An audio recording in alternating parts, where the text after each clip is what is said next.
अस्सलाम वालेकुम जी। ये वीक 10 है। हमारा असल में कन्फ्यूजन थी और लास्ट वीक मीटिंग में वो कन्फ्यूजन दूर हो गई है। वीक 5 के बाद आपका एग्जाम हुआ था मिड टर्म, तो उसके बाद जो है 2 वीक वो एग्जाम वाले तो इंक्लूड नहीं होते। उसके बाद 2 वीक हमारी फेस टू फेस क्लासेस हुई बिफोर द लॉकडाउन।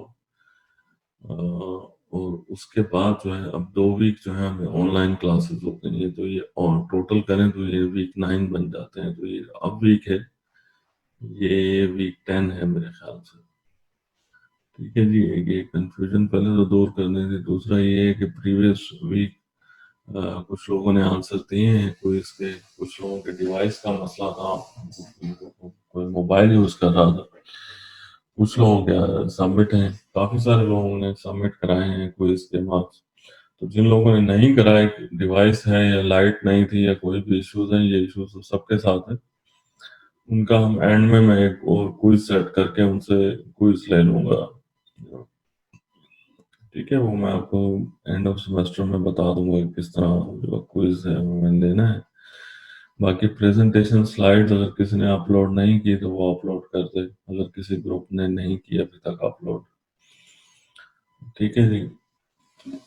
इस पर्टिकुलर वीक में हम डिस्कस करेंगे डॉक्यूमेंटेशन एंड रिक्वायरमेंट एनालिसिस, जो हम पहले ही डिस्कस कर चुके हैं। उसकी एग्जांपल्स हम डिस्कस करेंगे। डॉक्यूमेंटेशन, जैसा कि हम प्रीवियस अपने हैंडआउट्स में डिस्कस कर चुके हैं, कि मोस्ट इम्पोर्टेंट है, ताकि इसमें स्टेक होल्डर्स जो बाइंडिंग है, जो एक साइन कॉन्ट्रैक्ट होता है between stakeholder and the investor and software engineer, जितने भी टीम मेंबर्स हैं, वो सर्व होता है ऐसा डॉक्यूमेंट। और जिसमें रोल जो है वो असाइन होता है लोगों को। डिफरेंट लोगों का जो रोल है उस सॉफ्टवेयर प्रोजेक्ट में, और उसमें टाइमलाइन मेंशन होती है, उसमें बजट मेंशन होता है। तो डॉक्यूमेंटेशन जो है is very very important. And in this particular lecture we are going to discuss about the document and the requirement analysis examples. So please pay attention to this particular handout. वहां से। इसके अलावा online भी help मौजूद है, लेकिन जो software होता है उसके साथ एक यूजर मैनुअल होता है। टीम कम्युनिकेशन के किस तरह उन्होंने एक दूसरे से कम्युनिकेट किया while working on software. Emails हैं, व्हाट्सएप है, मीटिंग्स हैं, ऑनलाइन मीटिंग्स हैं, so on. Maintenance and evolution के आप जो डिस्कस करते हैं उसमें चीजें आइडियाज आते हैं, आप आर्गुमेंट करते हैं and then things are refined. उसके जो मिनट्स होते हैं मीटिंग के, उसमें डिस्कस होता है कि अब आपने ये करना है for the requirement. Second point है करेक्टरिस्टिक्स ऑफ द डॉक्यूमेंट। अब किस तरह का डॉक्यूमेंट होना चाहिए? एक तो एक्यूरेट होना चाहिए, जो इंफॉर्मेशन उसमें वो एक्यूरेट हो, और केप्ट करंट के where is the current status of the software, के कहाँ है आप राइट नाउ, कि कहाँ तक पहुंचे हैं, क्या कर लिए और आगे क्या करना है। अप्रोप्रिएट फॉर ऑडियंस, के उससे किसने पढ़ना है।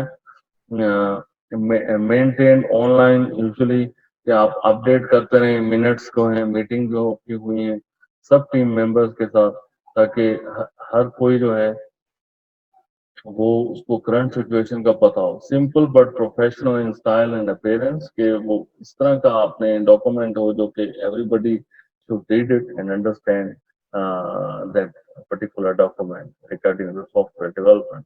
Documentation is expensive, quality not volume। तो उसकी जो क्वालिटी है वो क्या है? फॉर्म ऑफ डॉक्यूमेंटेशन एक्सटर्नल है, एक इंटरनल है। एक एक्सटर्नल जो होता है वो प्रिंटेड होता है, कि आपके पास हार्ड कॉपी है या वेबसाइट पे डॉक्यूमेंट्स जो है वो अवेलेबल है। इंटरनल जो है प्रोग्राम डॉक्यूमेंटेशन होता है, एक वर्ड फाइल है जो कि आप ईमेल से सर्कुलेट करते रहते हैं, या प्रोग्राम कॉन्टेक्स्ट जो है वो कॉपीराइट नोटिस हैं जो एक दूसरे को पेज भेजते रहते हैं, टेक्स्ट करते रहते हैं मैसेजेस।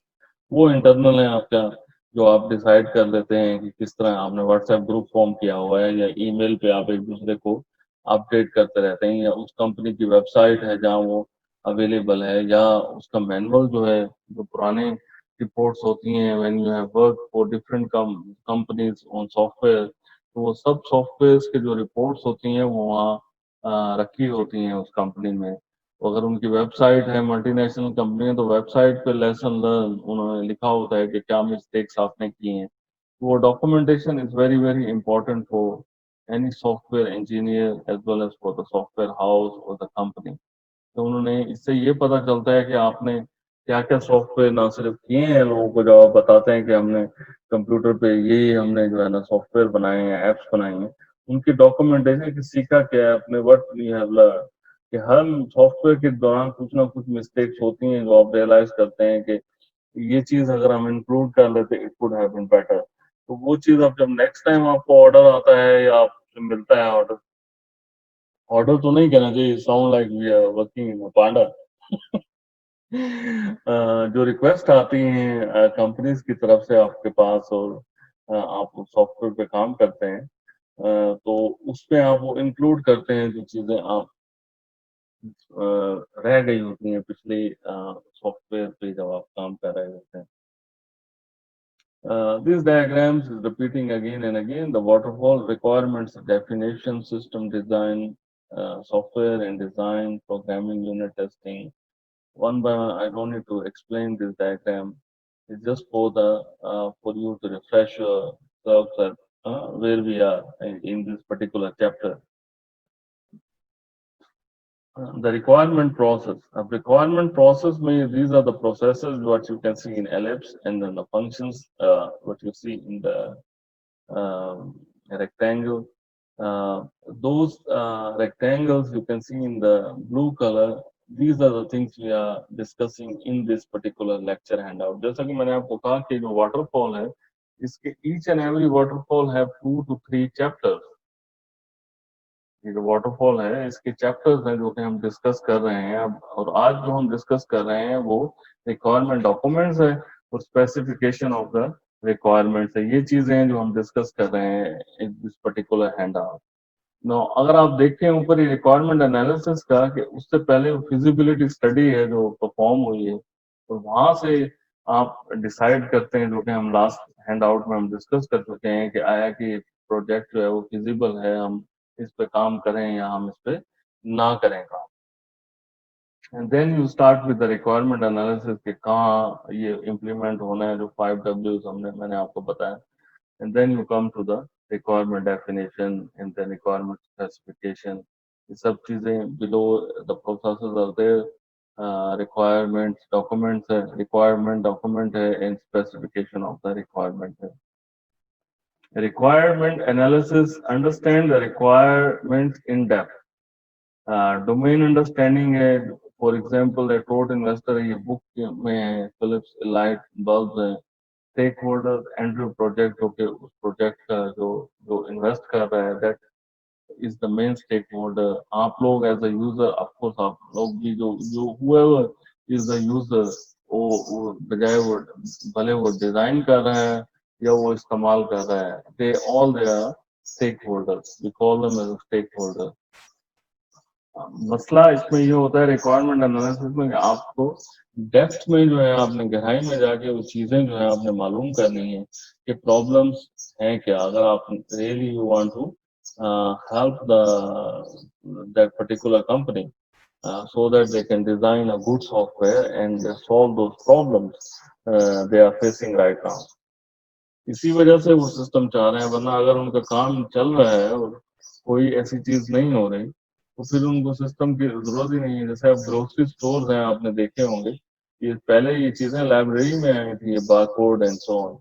जब ग्रोसरी स्टोर से चीजें मिस होना शुरू हुई और चोरी होना शुरू हुई, तो अब हर ग्रोसरी स्टोर में हमने बारकोड देखने वहां लगे हुए हैं, और मालिक को भी नहीं पता कि इतने सारे आइटम्स हैं, वो किस किस आइटम्स को जो है उस पर वो नजर रखे। तो ये आसानी से एक बार कोड है जो उनको बताता है कि आइटम हैंड इन हैंड कितने हैं, बिके कितने हैं। अगर उनमें माइनस में फर्क आता है, that means somebody have stolen that thing, जो कि उसी कंपनी के ग्रोसरी स्टोर पे काम करने वाले वर्कर्स हैं। तो इजी फॉर जो स्टेक होल्डर, जो मालिक है, उसके लिए ट्रेस करना कि चीजें गई कहाँ है, कि अगर प्रॉपर एक सिस्टम इन प्लेस हो। अगर नहीं है कोई सिस्टम इन प्लेस, तो कोई भी जो काम करने वाला वर्कर है वो चीजें उठा सकता है ग्रोसरी स्टोर से, उनके पास कोई ट्रैक नहीं, क्योंकि ग्रोसरी स्टोर में तो बहुत ही सामान पड़ा होता है जो आपके अनगिनत है, जो उसकी गिनती करना मुश्किल है कि एक मालिक के लिए कि वो चीजों को गिनता रहे और देखता रहे कि रोज कितनी बिकी है। बारकोड से वो एक रिपोर्ट डेली वो जनरेट होती है शाम में, और वो पेश कर दी जाती है, इतनी चीजें बिकी हैं, इतनी चीजें हमारे पास मौजूद है। व्यू पॉइंट एनालिसिस है, ये यूनिवर्सिटी एडमिशन सिस्टम का एक एग्जांपल है कि एप्लीकेंट्स हैं, यूनिवर्सिटी एडमिनिस्ट्रेशन है। अब एडमिनिस्ट्रेशन में admission office of course is first, then the accounts department, जो फाइनेंशियल एड ऑफिस है या स्पेशल ऑफिसेज हैं, एथलीट्स है जो स्टूडेंट कुरिकुलर को कुरिकुलर एक्टिविटीज को देखते हैं, कंप्यूटिंग स्टाफ है जो आईटी डिपार्टमेंट है वो किस तरह काम करता है, and then the academic staff.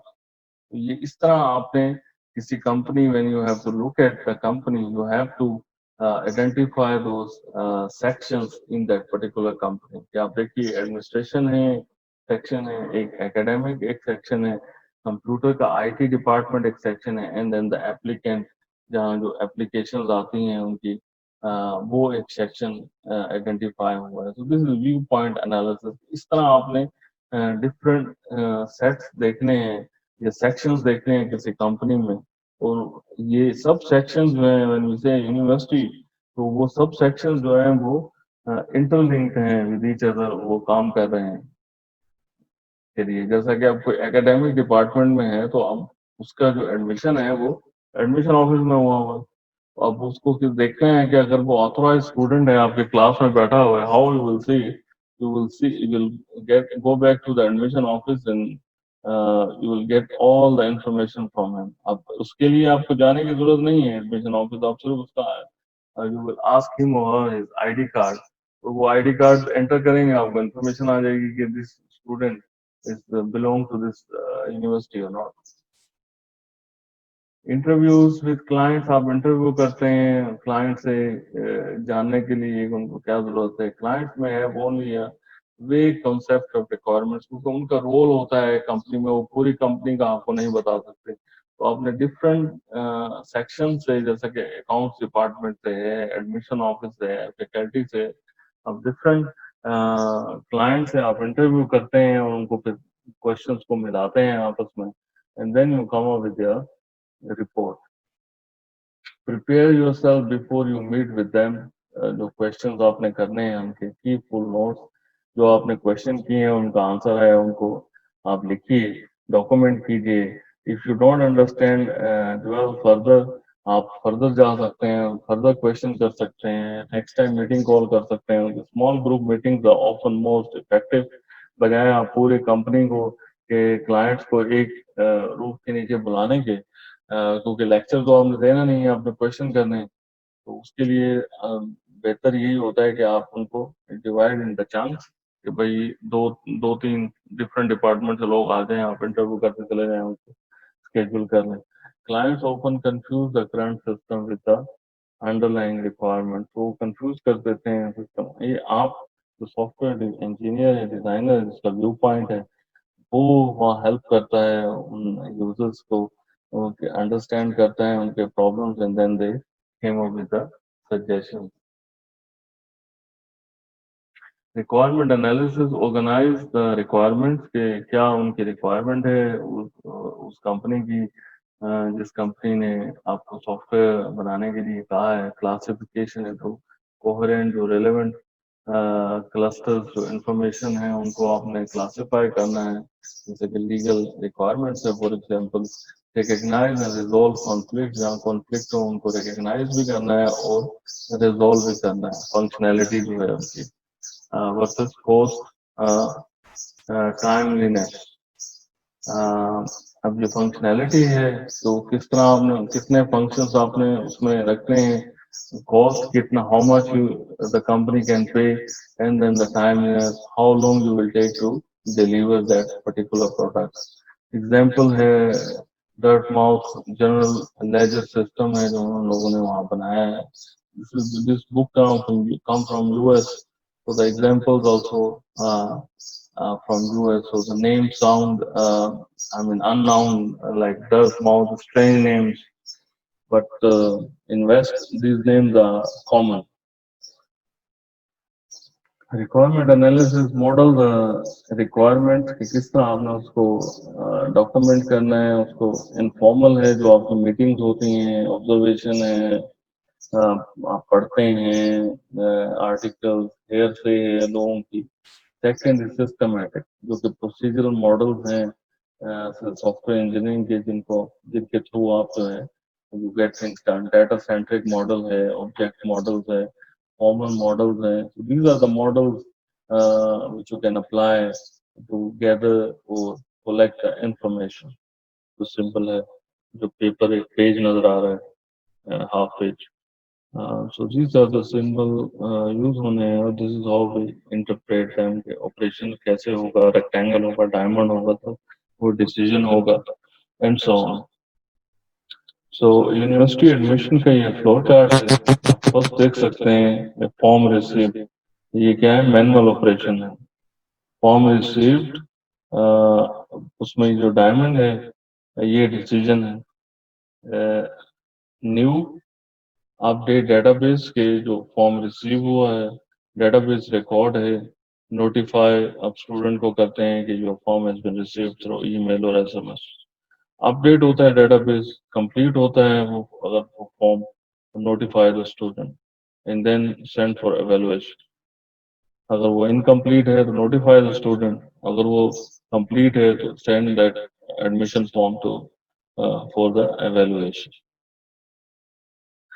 Procedural models, अब इसके लिए जूडो कोड इस्तेमाल होता है। Check project, project plan, this is example. Check plan ये फंक्शन है रिपोर्ट का। If report date time greater than the due date time then error, कि टू लेट है। इफ रिपोर्ट जो है, जो क्लाइंट चाहिए, नन, देन एरर कि no client. If report team जो है, मिनिमम टीम से वो ग्रेटर है मैक्सिमम टीम मेंबर्स जो डिसाइड हुए हैं, देन एरर कि bad team. If error equal to none, then generate the report. Comments equal to read report. अब रिपोर्ट जो है वो डेफिनेटली टेक्स्ट फॉर्म में होती है, उसको वो रीड करें, else return to the error. So this is how you write pseudo code for procedural model. So ये example दी गई है।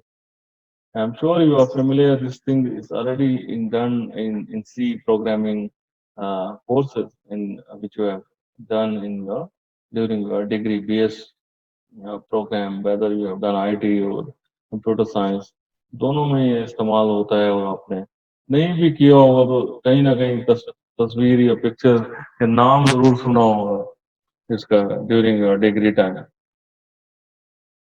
डाटा फ्लो मॉडल्स, इसके डिफरेंट नोटेशंस जैसे दे सकते हैं आप। सर्कल है for external entities, rectangle with a curved corner processing step है। डाटा स्टोर्स और रिसोर्सेज के लिए रेक्टेंगल है, डाटा फ्लोज के लिए एरो यूज होता है।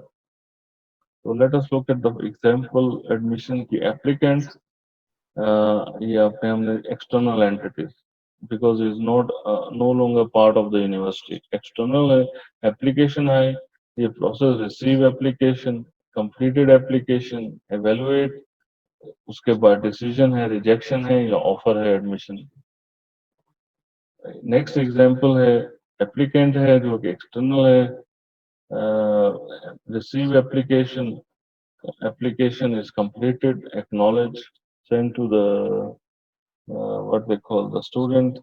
ये एप्लीकेशन आपकी रिसीव हो चुकी है, सपोर्टिंग इंफॉर्मेशन जो डॉक्यूमेंट्स रिक्वायर्ड है वो सब उसमें। पेंडिंग डेटाबेस है, इनिशिएट एवेलुएशन, उसके बाद फिर एक्नॉलेज किया जाता है इसको, एंड देन एवेलुएशन रिक्वेस्ट जो है एप्लीकेंट डेटाबेस में उसको अपडेट कर दिया जाता है। रिक्वेस्ट भेज दी जाती है to evaluate the applicant. Next example है यूनिवर्सिटी एडमिशन प्रोसेस कंप्लीटेड। जब यूनिवर्सिटी का प्रोसेस कंप्लीट हो जाता है after evaluation, then what happen, evaluation request from this the follow from the previous diagram. You can see the gray color circle, evaluation request, evaluated, special request। अगर कोई चीज missing है तो आप उसको कह सकते हैं कि डॉक्यूमेंट जो है आपके मिसिंग है या टेस्ट नहीं हुआ वो ये काइंडली प्रोवाइड कीजिए। उसके बाद इवैल्यूएशन के बाद या तो वो एक्सेप्ट कर लिया जाता है और वो एप्लीकेंट जो है डेटाबेस में उसका नाम आ जाता है, he is the part of university now after paying the fees. Sorry, financial aid जो है ये स्कॉलरशिप है, अगर उसके सीजीपीए एकेडमिक स्टैंडिंग बहुत अच्छी है तो यूनिवर्सिटी, हर यूनिवर्सिटी की अपनी पॉलिसी होती है to offer a scholarship, and then they send in the offer whether with और विदाउट स्कॉलरशिप। अगर वो क्राइटेरिया मीट नहीं करता then application will be rejected. This is the last slide, requirement analysis versus system design के किस तरह ये दोनों काम करते हैं। Requirement analysis should make minimal assumptions, जो हम assumptions बनाते हैं कि ये भी हो सकता है और ये भी हो सकता है। It has to be minimum assumptions about the system design. We have to be realistic when it comes to design the system. Realistic in the sense कि हमने देखना है जो यूजर हैं उनका टेक्निकल लेवल क्या है और जो हमारे पास सॉफ्टवेयर हार्डवेयर प्लेटफॉर्म अवेलेबल हैं उन वो क्या है। But the requirement definition must be consistent हो, एक जैसी हो with computing technology and the resources available. In practice analysis and design are interwoven, उनमें बहुत ज्यादा चीजें ऐसी होती हैं जो कि जज नहीं हो सकती, लेकिन वो क्लेम कर रहे होते हैं अपने एनालिसिस में कि ये this is how things should be. However, don't to allow the analysis tools to prejudge the system design. आपकी अपनी ऑब्जर्वेशन, आपका अपना एक्सपीरियंस, क्वेश्चनेयर, बहुत सारी चीजें हैं जो आप अप्लाई कर सकते हैं टू जज it, rather the analysis tools going to जज। आई थिंक बिकॉज वो जो टूल्स हैं उसमें ये जो हम एप्स देखते हैं कि आप ये डाटा फीड करें तो वो बताता है आपको कि आप किस तरह हैं, आपकी पर्सनैलिटी क्या है, तो वो लिमिटेड चीजें होती हैं जो फीड होती हैं उसमें।